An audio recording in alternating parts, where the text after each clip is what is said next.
Hello everybody, Tyler King here. Welcome to a new episode of NuReview. It's my first new episode in a little over a couple of years.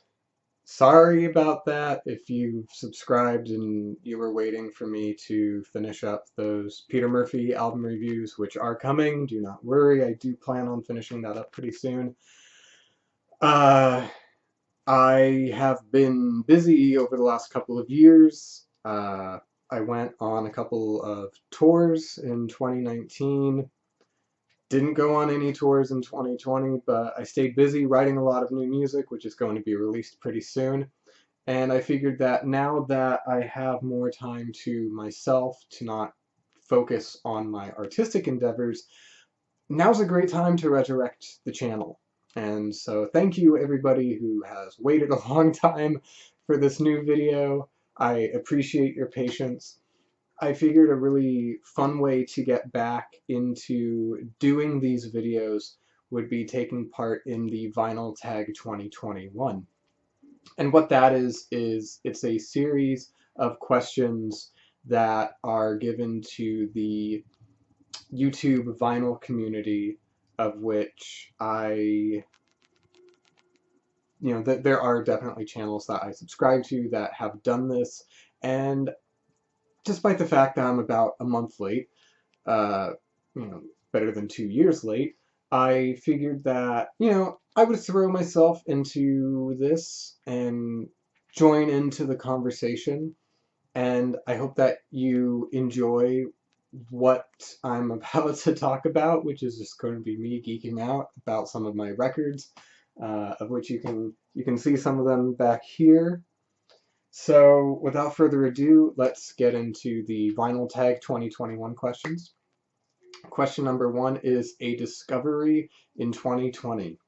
Now, last year, I had a lot of free time. I mean, most of us probably had a lot of free time, but I had a lot of free time to really dig into genres of music that were blind spots for me. And one of them was jazz.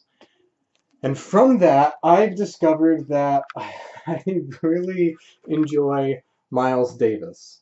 Now, this one here is it's called Double Image, and what it is songs that were recorded for his Bitches Brew album, but didn't make the cut. Now, this was, I believe, originally included as a bonus disc on CD on one of the reissues of that album from a few years ago. They issued this one separately for Record Store Day last year. One of the 3 drops that they did.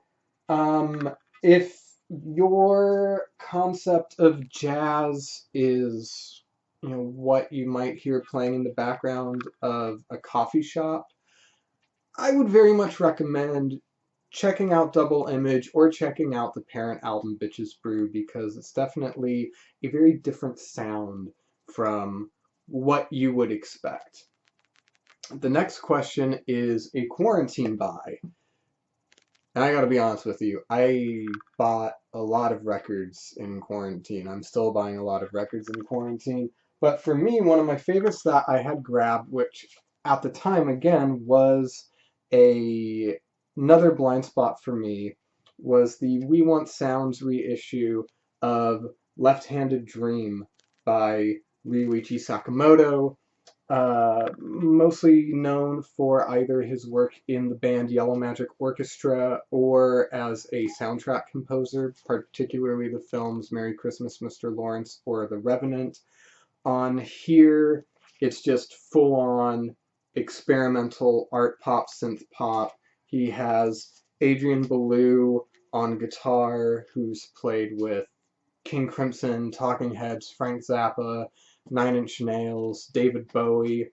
Um, it's a great album. For me, a truly forgotten gem of the 1980s. I, I would recommend listening to it if you're into bands like Japan or Talking Heads or the mid 80s King Crimson, like the album Discipline.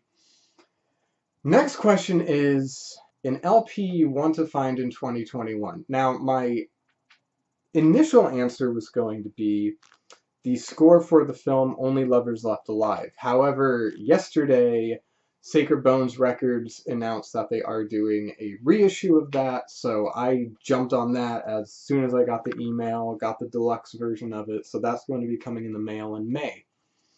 So I was thinking of a different LP I would want in 2021, and the only two that I could immediately think of would either be Wish or the self-titled album by The Cure.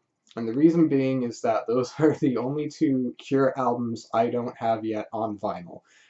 And yes, I do have Wild Mood Swings on vinyl for all of you Cure fans out there wondering, yeah, I'll bet he doesn't have Wild Mood Swings. I do. Trust me, don't worry. Um, Wish goes for, just like with Wild Mood Swings, goes for a ridiculous amount of money online used. Same with their self-titled. Their self-titled is starting to go for around $100 or so used. So I do feel tempted sometimes to just go on Discogs and click on buy and just wait for it in the mail. But another part of me wants to wait to actually find it in the wild. But yeah, so either Wish or The Cure's 2004 album, The Cure, are the two albums that I would most want to find this year. Next question is box set. Now, I only really have one box set, and that is The Six Strings That Drew Blood by Roland S. Howard. Now, I won this actually on a Roland S. Howard tribute page on Facebook maybe 3 years ago. I didn't expect to win it, obviously. It's a beautiful, beautiful box set. It has 3 records on it. It goes from his material, of course, with the Boys Next Door, who would then become the Birthday Party. Some Velvet Morning, the cover that he did with Lydia Lunch, his work with These Immortal Souls, Crime in the City Solution. There's a couple songs by them on here. And then, of course, his amazing, amazing 2 solo albums, Teenage Snuff Film and Pop Crimes. They both get a handful of songs on here. I cannot recommend enough trying to find a copy of this or just listening to really anything Roland S. Howard related. I think he is a true unsung guitar hero.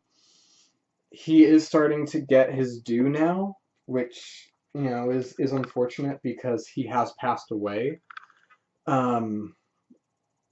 But yeah, I could not recommend listening to this box set enough. I generally am not really big on box sets and compilations and, you know, best ofs and things like that.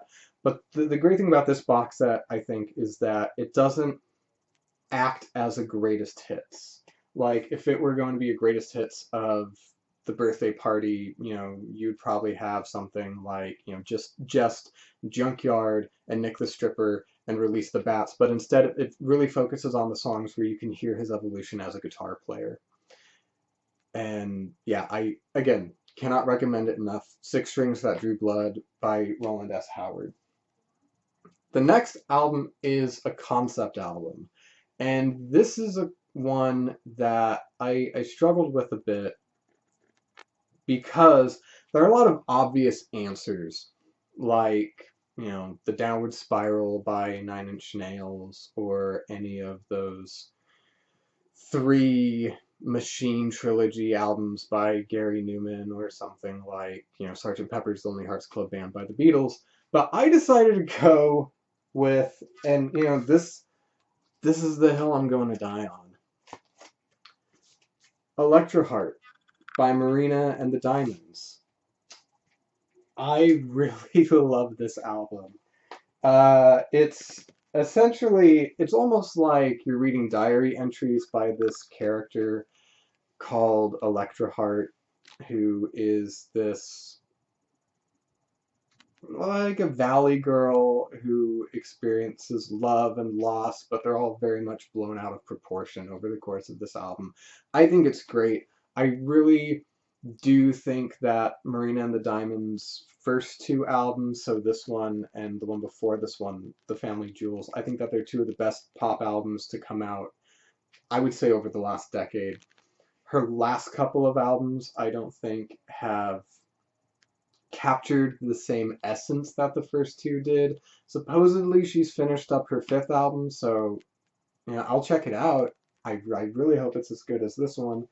Um, I mean, like, I'm looking over the track list right now, and there's really not a bad song on here.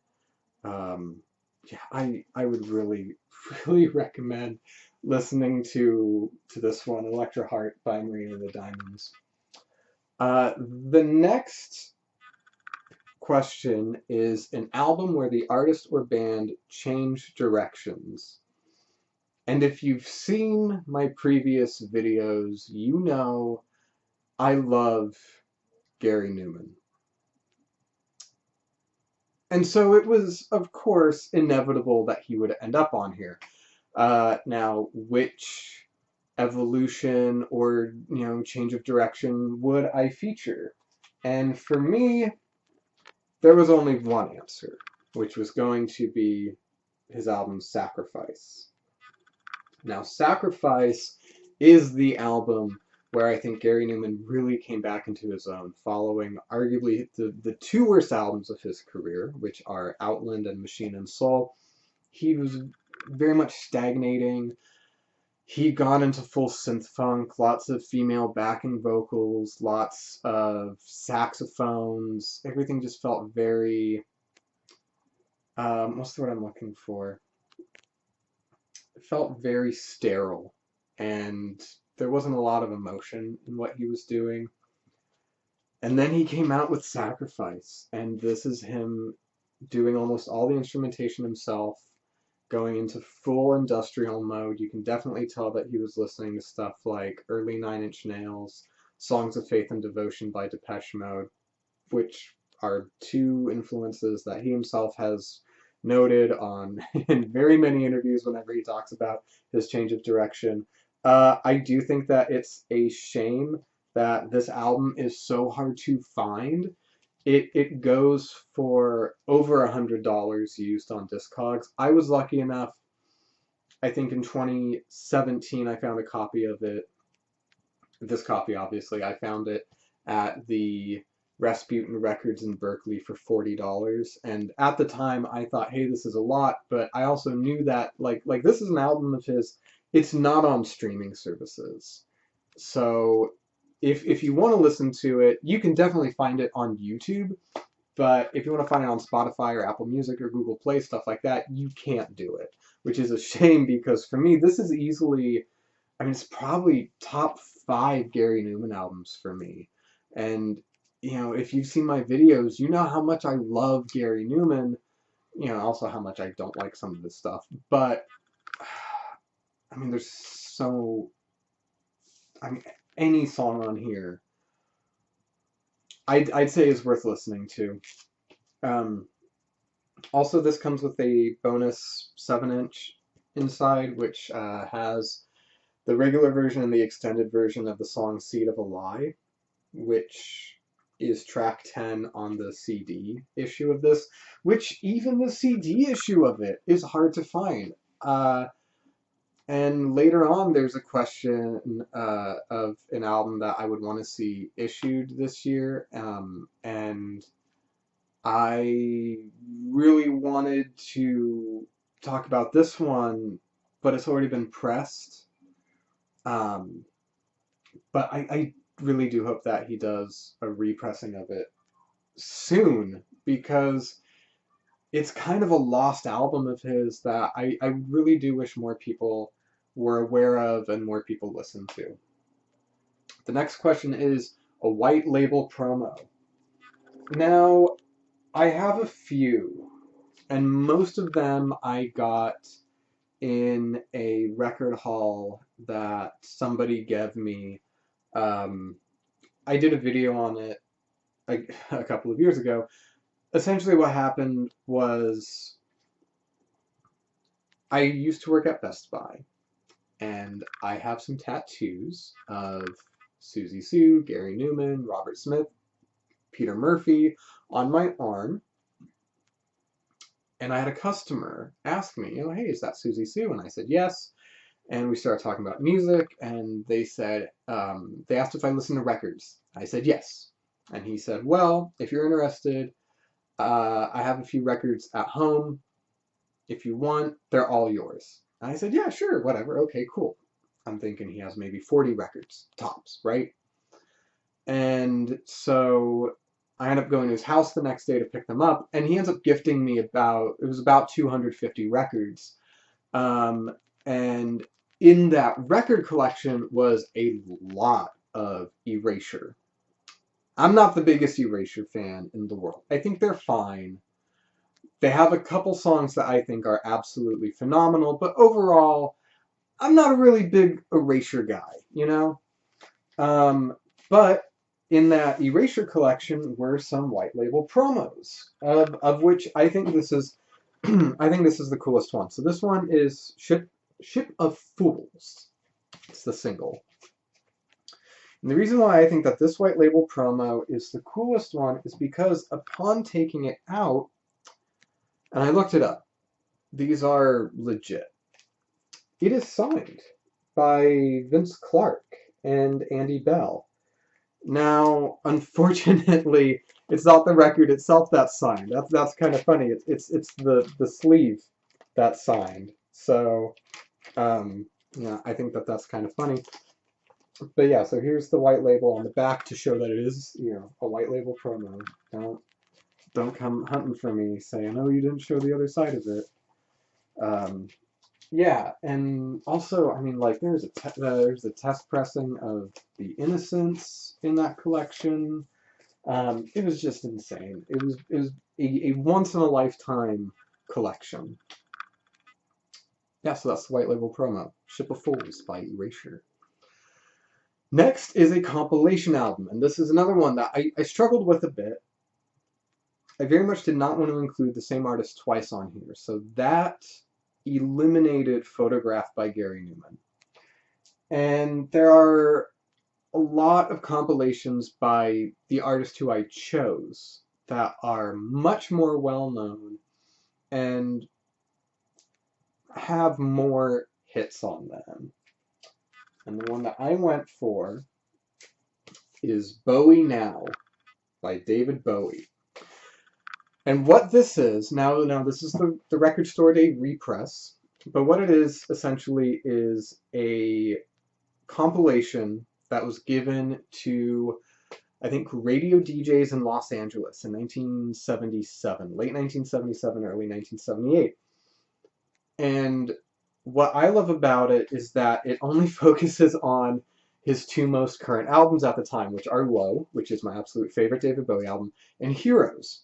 So, if you look at this track list, side A, V2 Schneider, Always Crashing in the Same Car, Sons of the Silent Age, Breaking Glass, New Colm. Side B, Speed of Life, Joe the Lion, What in the World, Blackout, Weeping Wall, The Secret Life of Arabia. So we have 11 songs on here. 1, 2, 3, 4 of them are instrumentals. Now, if you think of the albums Low and Heroes and think of the singles, the two big songs you're going to think of, the big song from Low is going to be Sound and Vision, and the big song from Heroes is, of course, going to be Heroes. Neither of those songs are on here. I really love that this showcases the experimental dabbling that he was doing at the time, and it shows how unafraid he was to be taking risks at the time. Yeah, I think it's great, and I really do wish that more compilations were done this way, in the sense that it's a compilation that maybe focuses on a particular period of that artist, but not the big hits. Yeah, and I would say that, there are parts of this that flow together, just like a standard album. I think it's great. So yeah, compilation album, Bowie Now by David Bowie. The next one is an album that tells a story.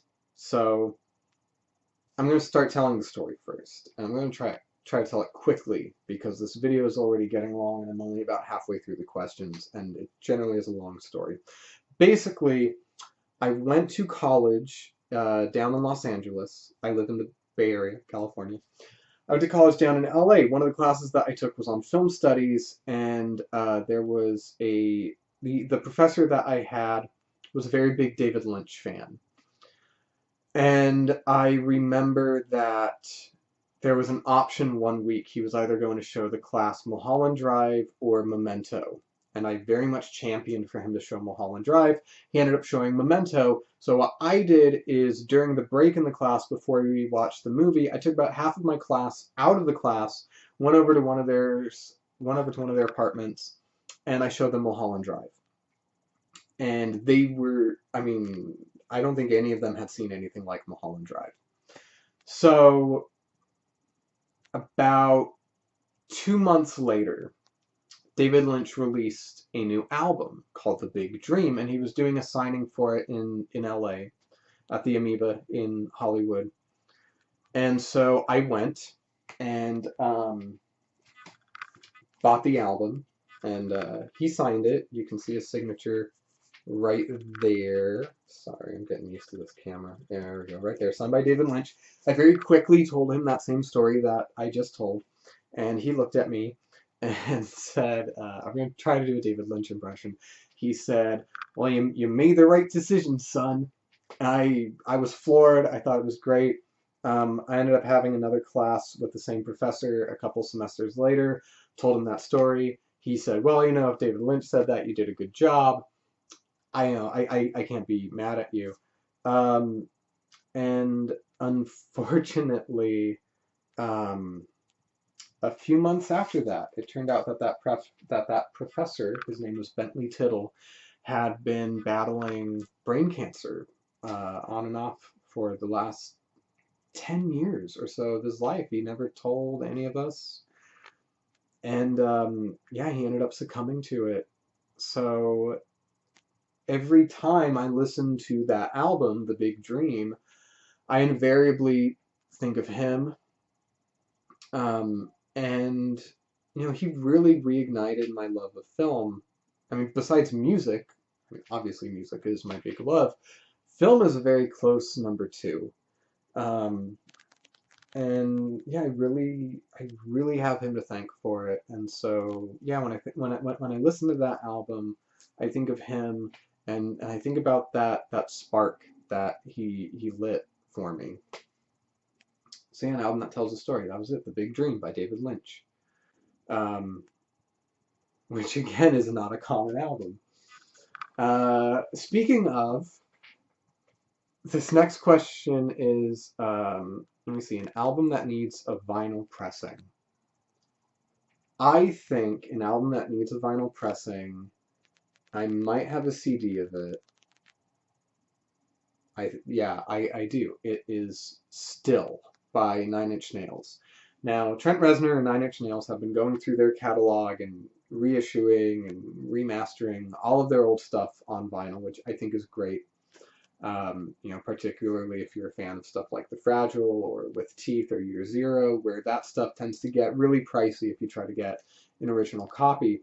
So Still is a collection of very piano-based instrumentals as well as slower ballads. Some of them are reworkings of previous Nine Inch Nails songs. I think it's a very beautiful album. I think that if your idea of Nine Inch Nails is just lots of hard-hitting electronics and lots of screaming and stuff like that, I think that Still is a great example of the many different facets of that band. And it seemed like he skipped over Still, because you know, he reissued Broken, and then the Downward Spiral, and then the Fragile, and I was like, all right, next is going to be Still, and he just went straight to With Teeth. I don't know if he has said that he plans to reissue Still. I really hope so because I think it's a very beautiful album. So yeah, that's an album that I think needs a vinyl pressing is Still. Next is a common and an uncommon album. So for my common album, I chose Abbey Road by the Beatles. It's a Beatles album. All of them are pretty easy to find. This one happens to be an original pressing. One of the ways you can tell is that Her Majesty is not listed on the track listing. And my copy's pretty much beat up, so I'm not looking to sell it or anything. But yeah, it's my favorite Beatles album. They're an album. They're a band that I grew up listening to. So yeah, that's the common album is Abbey Road. Now an uncommon album. And for this one, I chose, again, this is an album that I've already reviewed, so if you want my full thoughts of it, you can go watch that video. But the debut album by Desperate Journalists. Yeah, this came out a few years ago. I still think it's one of the best albums that I've ever listened to in my entire life. They just did a repressing of it on pink vinyl, which sold out in a day. Original pressings, like the one that I have, generally go for about $150 or so.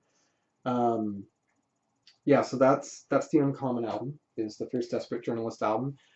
Next is an EP, and I chose the self-titled EP by Rhythm and Faith. Rhythm and Faith, this is their only album. They're a four-piece band from, I think, from Italy that moved to England. This came out in 1981 or 1982. It's basically Juju era Susie and the Banshees. So if you love that sound, you're going to hear exactly that same sound over these four songs.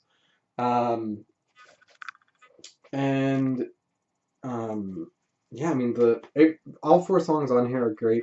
Time to Run, Young to Young Girl, When the Wind Blows, Love Will Die, and Illusions. This you can hear it on YouTube. That's generally how I tend to listen to it when I'm out and about because there's no version on streaming services. But yeah, I would check that out. Rhythm and Faith. Next is a girl group.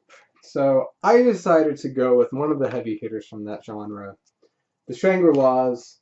Um, this one has pretty much everything by them you would ever want to hear. It's got the big hit, Leader of the Pack, So Much in Love, Right Now and Not Later, Past, Present, and Future, Give 'Em a Great Big Kiss.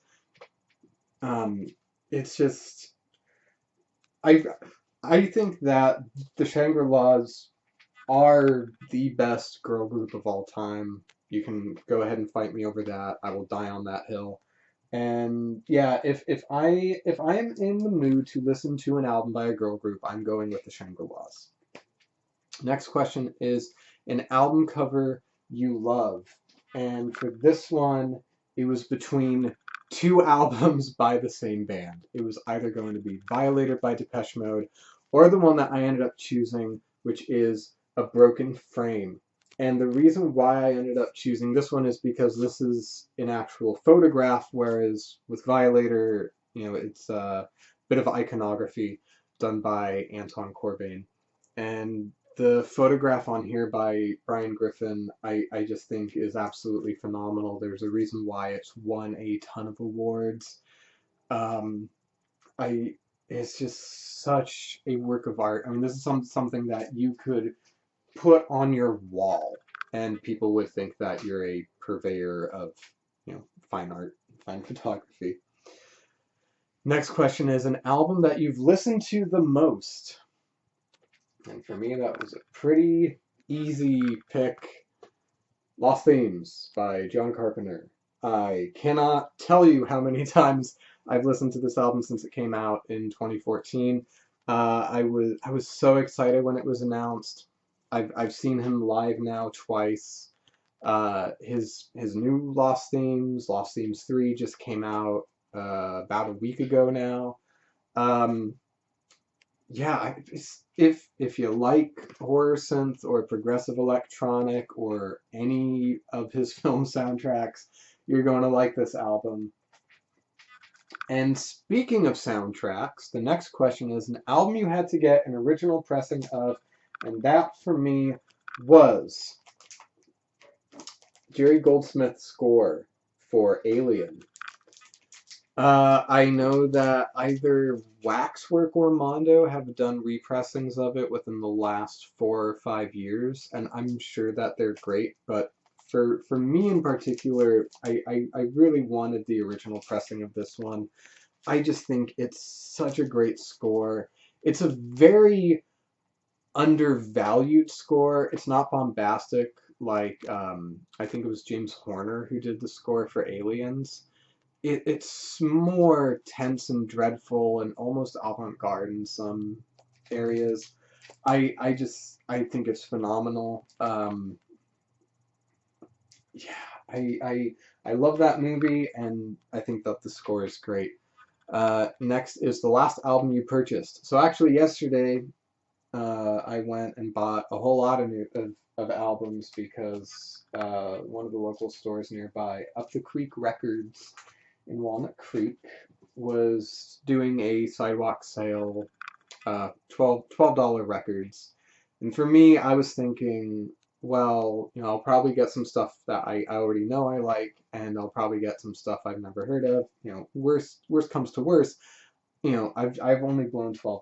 So yeah, I ended up getting Whole New Mess by Angel Olsen, which is one of my favorite albums from last year. Same with oh gosh, what is this one called? Ultimate Success Today. I almost called it True Success Today by Proto Martyr. The Center Won't Hold by Sleater Kinney. An album that I very much did not like the first time I heard it, but listening to it again yesterday, I absolutely loved, which is Volume Massimo by Alessandro Cortini. And then this one I've never heard. I still haven't heard it. Modern Cosmology by Jane Weaver. Supposedly it is synth poppy and art rocky and kraut rocky, which is all stuff that I love. And so, yeah, I'm very excited to check that one out. Next question is an album they don't get. And, again, I'm going to say I tried very hard not to choose the same artist twice. This is the only time that I've done it because when they talked about an LP you want to find in 2021, I mentioned Wish and the self-titled album by The Cure. And an album that they just don't get still is The Top by The Cure, 1984. Now, this also is an album I initially chose for an album where the artist and band changed direction. And I think that that's why people still don't get it.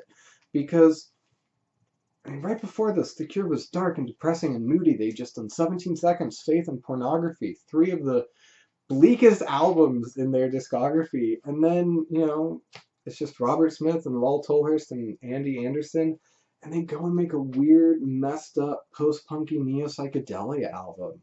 It's great.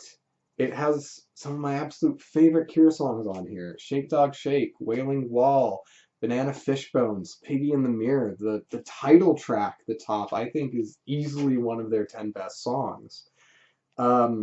It's an album that I really think in the Cure discography is vastly underrated. For me, top 5 Cure albums, easily.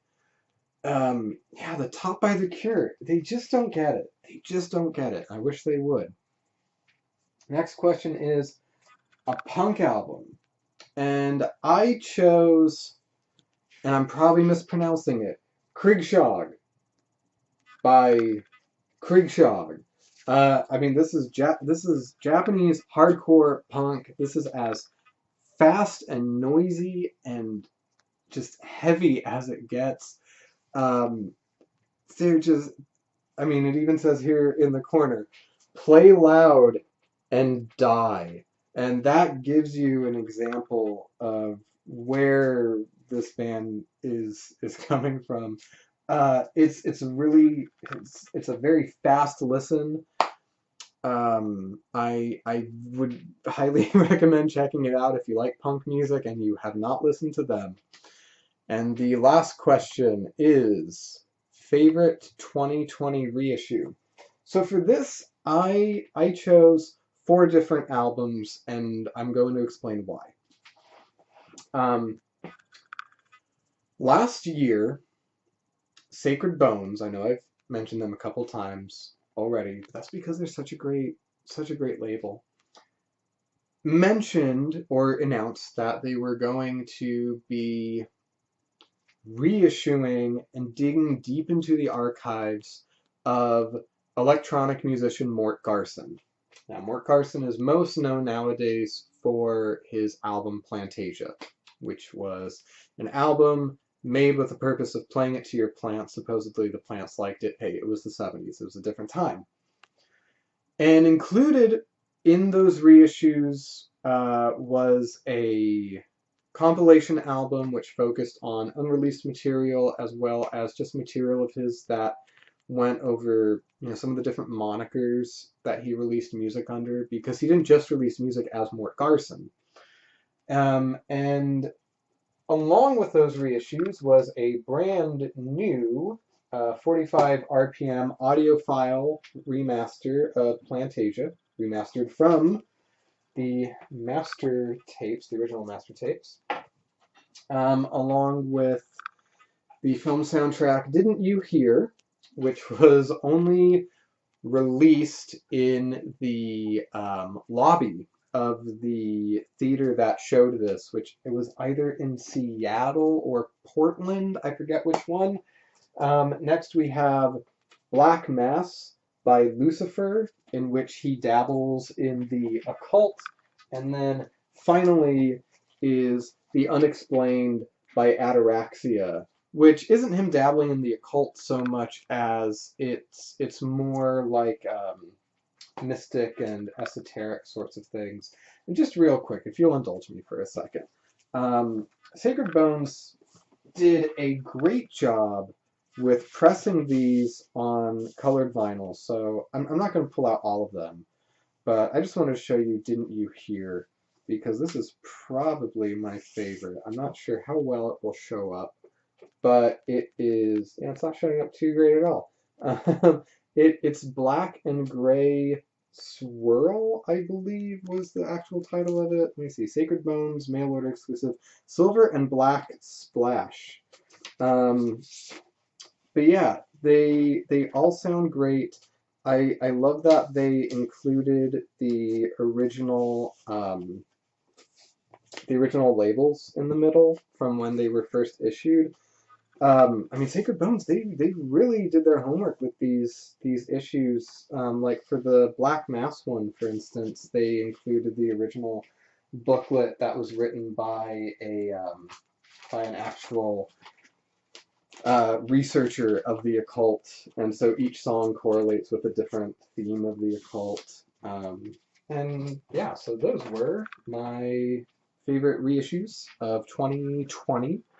And that's been my video for Vinyl Tag 2021.